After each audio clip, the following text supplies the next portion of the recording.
Om Jananim Sharadam Devim Ramakrishnam Jagadgurum Padapadme Tayo Shritva Pranamami Muhurmuhu.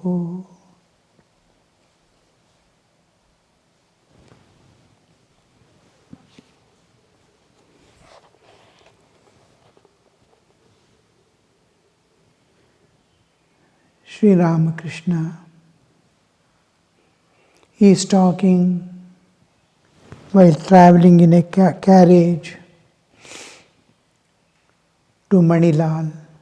In order to meditate on God, one should try first to think of Him as free from upadhis, limitations. God is beyond upadhis. Upadhis means limiting adjunct. Yesterday we saw various examples. Crystal by side, flowers is kept. Red flower, the crystal looks red.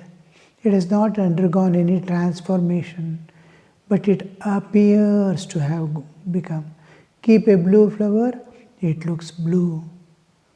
So it appears as if it has got transformed or is affected, but it is not at all. But just by its proximity, it is limiting it. A stick, another stick smaller, makes it bigger. Another bigger stick by the side, it makes it smaller. The stick is as it is. The bigger stick is making it appear small, and smaller stick making it appear big. So this difference, this is called limiting adjunct. The God doesn't have any limitation, either imposed or by itself. There is no limitation. Upadhis is limiting adjunct. Apart from limiting adjunct, it has no limitations otherwise also. So here Sri Ramakrishna, when you are meditating, everything we see in this world is relativity. Each one is, suppose I say there, it's already conditioned. There means it is not here, it is not elsewhere, it is there. There is with respect to all of the rest of the things. Whatever we say has a relativity. It is related to space or time. Yesterday means it is already. It is a relative entity. The whole thing which we have been seeing from our birth and observing and experiencing is relative existence, not the absolute. The absolute, there is no change, unchanging, eternal reality. Unchanging is always bliss absolute, because there is no duality and it is pure consciousness. We accept consciousness and Chit Shakti one with it. Nothing can be unlimited. So here we see when Sri Ramakrishna is telling, what we can think of is infinite existence, ocean of bliss, ananda, or think of it, Sri Ramakrishna sometimes used to say, an endless ocean. Any direction you go, there is no end. It is an ocean. Go, go, go. There is space, but infinity. Eternal. There is time awareness, but it is eternal. No end, no beginning. That kind of eternity. But absolute is without time and space.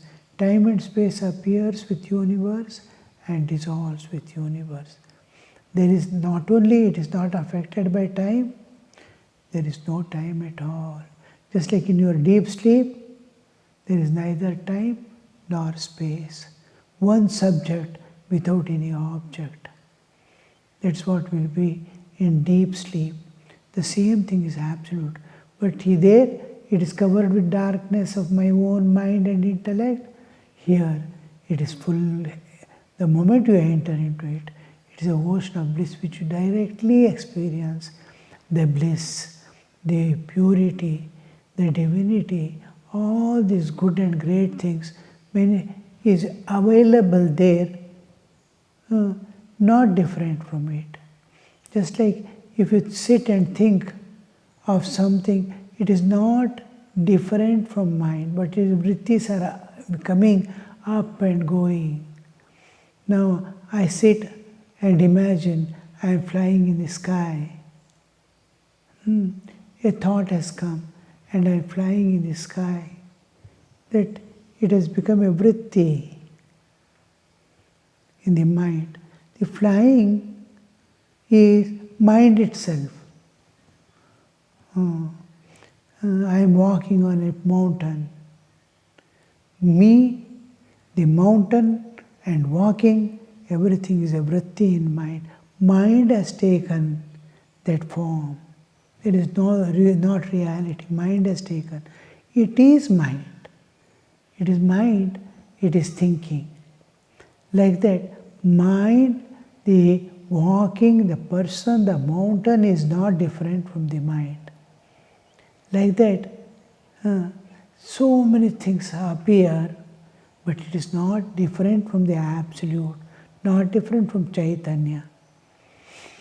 So that we see Sri Ramakrishna is that unlimited. Wherever you go, water. How much of distance? Endless. Like that, it is the ocean of Satchidananda, existence, consciousness, bliss, absolute. God is beyond upadhis. He is beyond speech and mind. Mind also cannot reach, speech also cannot reach. We have to go beyond mind to know it. But it's very difficult to achieve perfection in this form of meditation. They are traveling in a carriage and Sri Ramakrishna is giving this instruction. It is difficult to achieve perfection in this type of meditation. Because where there is no relative, where there is no time and space, very difficult to conceive.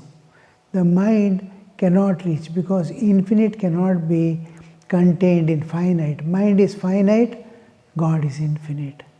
So we have to go break the limitations of mind and go beyond. But it is easy to meditate on incarnation, God born as man.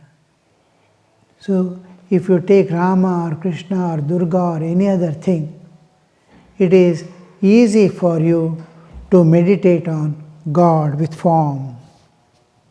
Yes, God is in man, but it's easy to meditate on incarnation, God born as man. Yes, in man. Yes, God in man.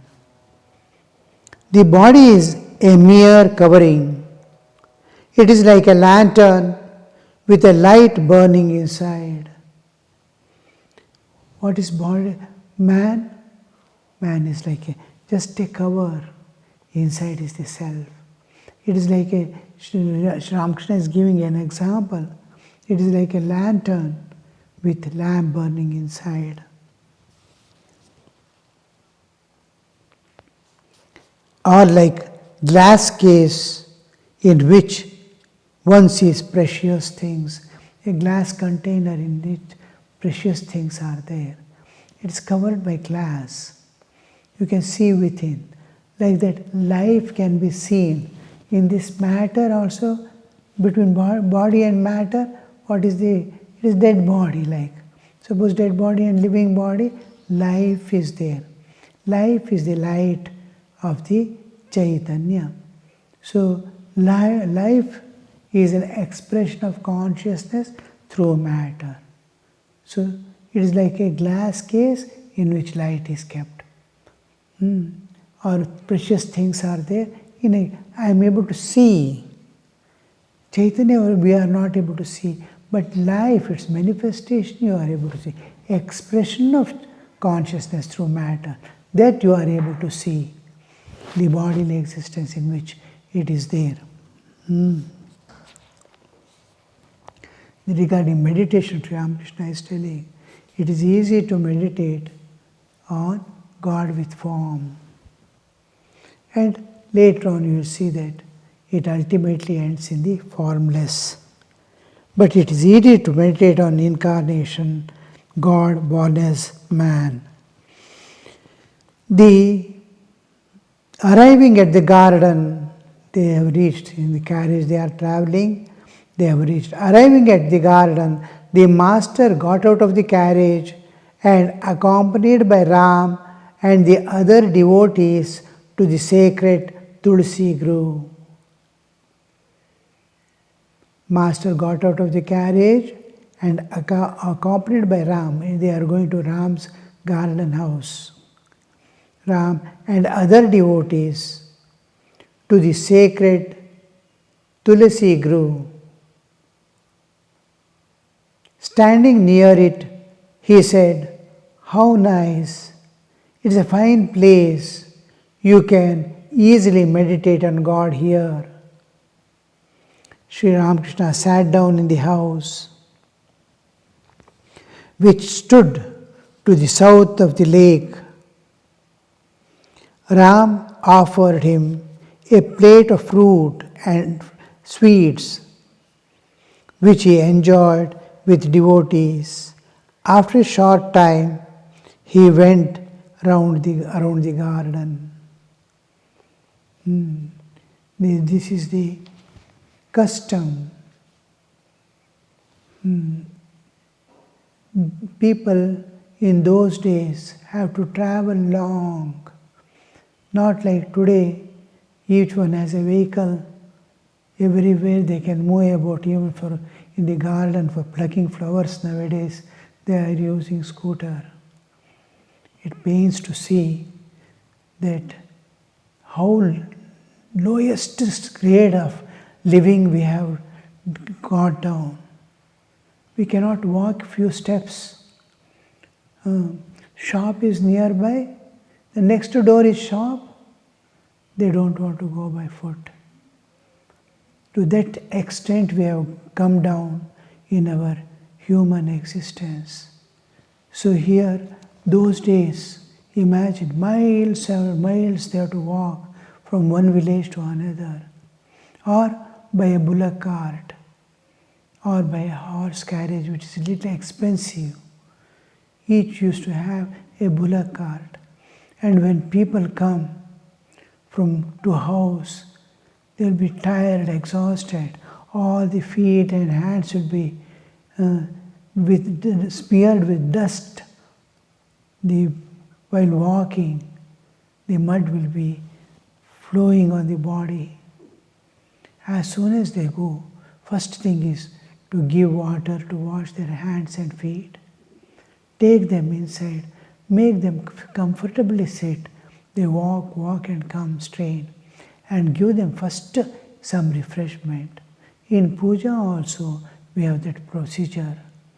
Padya, Arghya, honor, and Achamaniya, washing the face and mouth, and then immediately we give something to eat.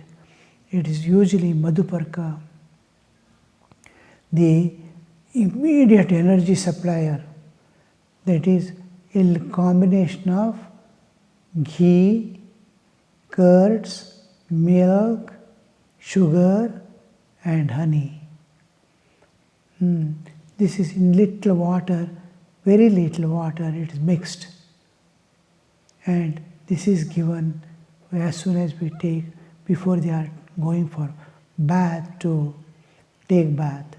Now this is the procedure. Anybody, any North Indian, any house if you go, first thing as soon as you go and sit, they will come with a plate of containing glasses of water. First thing is to give water. They come exhausted. Like that, there Sri Ramakrishna has gone in a carriage, do not know when they left, where from they are coming. From one side, on the other side of the Ganges. Now there is Belur Math. On the same side of Calcutta is Dakshineswara. From Dakshineswara, they have gone to Ram's house in a carriage, and he is feeding them first thing, just the grove of Tulasi, the sacredness to show, the divine awareness to bring in their minds. Is taking inside and giving them. They are all pleased with it. Now they can move about.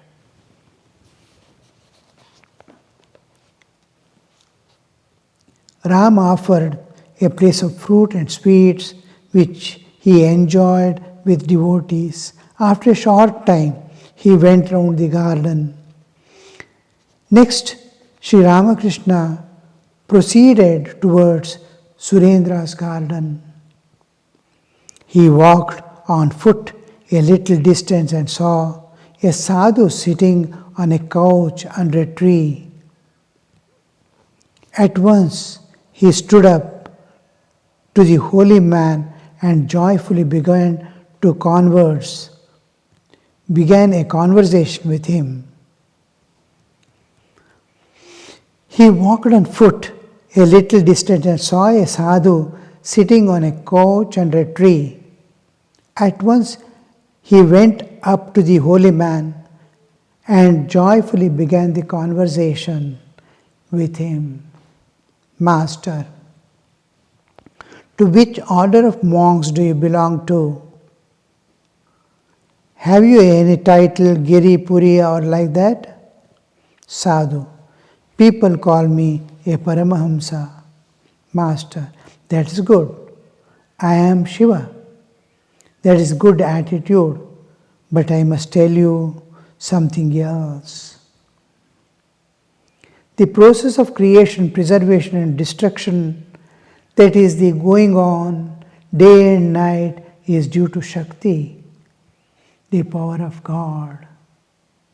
This primal power and Brahman are one and the same.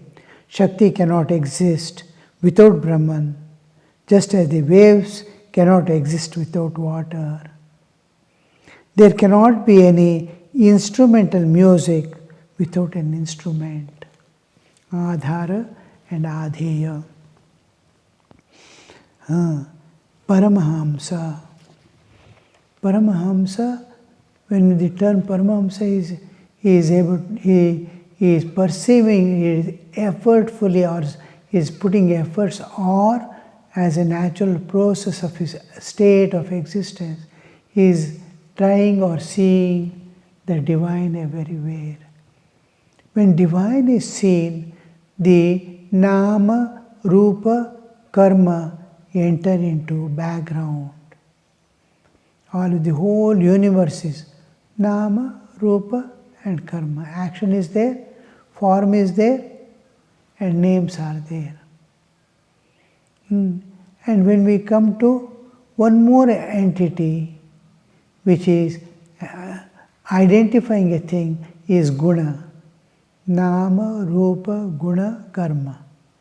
These are all this. When you try to see divine or see divine, all this go back. Now, Sri Ramakrishna usually uses the term wax. A tree made up of wax. All leaves are made up of wax. Trunk is made up of wax. Leaves are made up of wax. How that would be? He is seeing leaves. Whole tree is seeing with fruits and flowers. But everything is made up of wax. When he sees wax, there is no tree. When he sees tree, there is no wax. So, tree vision pushes the wax vision behind.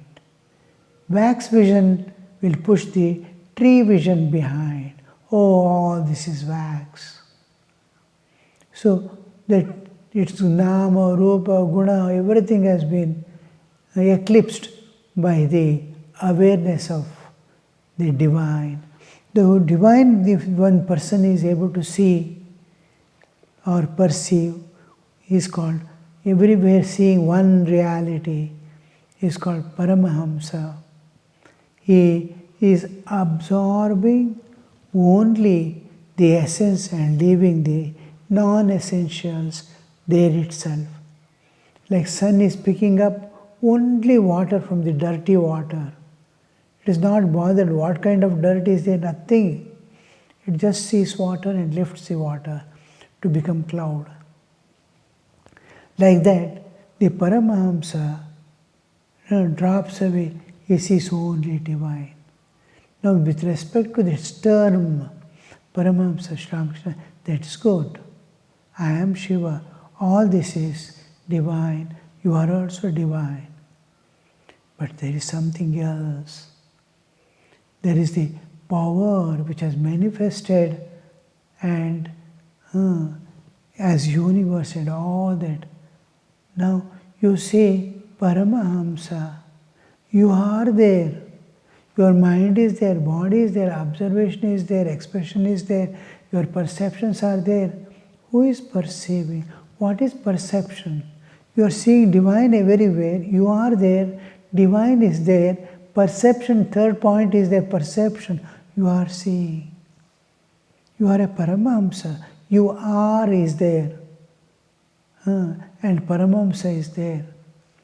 So this, when any kind of duality comes, immediately you see there is the manifestation of Shakti.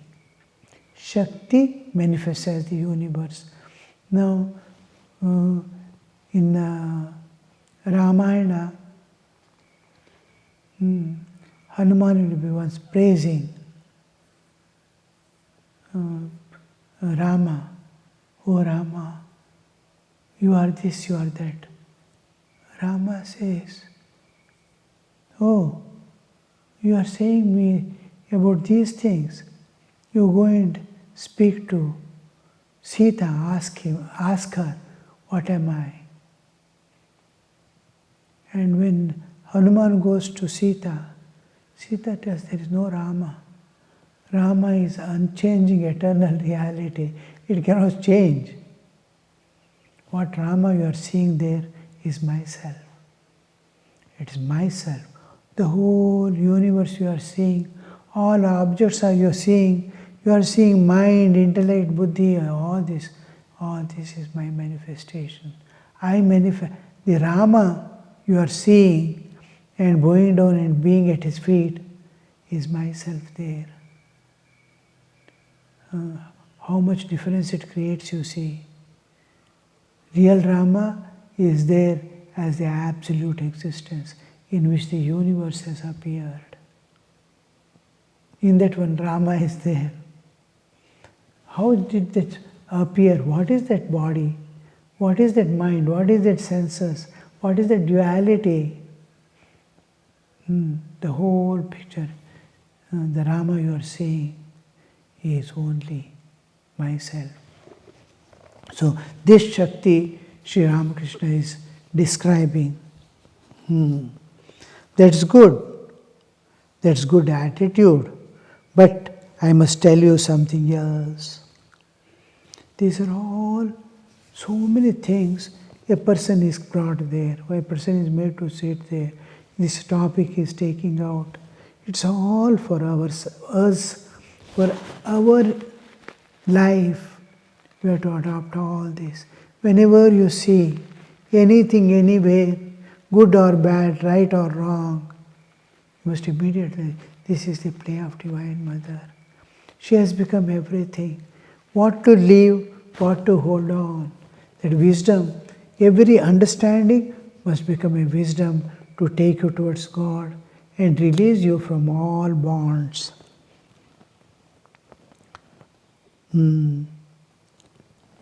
The process of Srishti, Sthiti, Pralaya, creation, preservation and dissolution that's going on day and night is due to Shakti.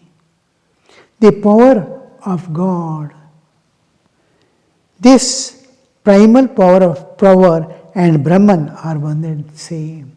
I and my power. Now I am here, I am able to speak, I am able to see, I am able to walk, I am able to, all these are my Shaktis. I am able to observe, I am able to preserve. All these powers, my powers, when I sleep, they all are withdrawn and they enter and become one with my own Chaitanya, consciousness. The consciousness is not, with the consciousness, consciousness is projecting, the Shaktis are all projecting and occupy different places to receive the information. This primal power and Brahman are one and the same. Brahman and Shakti are one. Shakti cannot exist without Brahman. My power cannot exist without me. All power to talk, everything is there because I am there behind. The consciousness is behind. If the bodily existence is unconscious, it cannot speak or move. So this consciousness and Chaitanya, Shakti, Chit Shakti go together. Just as waves cannot exist without water, there cannot be any instrumental music without an instrument. As long as means the Shakti obverse and reverse of the same coin, which cannot be separated. As long as God keeps in us His relative world, as long as God keeps us in His relative world, so long we feel that there are two. If one accepts Shakti, one accepts Brahman as well. If one is aware of night, one is also aware of day. If one is aware of knowledge, one is also aware of ignorance.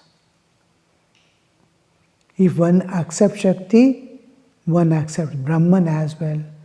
If one is aware of night, one is aware of day. If one is aware of knowledge, one is aware of ignorance also. The two go together. Om Shanti Shanti Shanti Harihi Om Tat Sat Shri Ramakrishna Arpanamastu.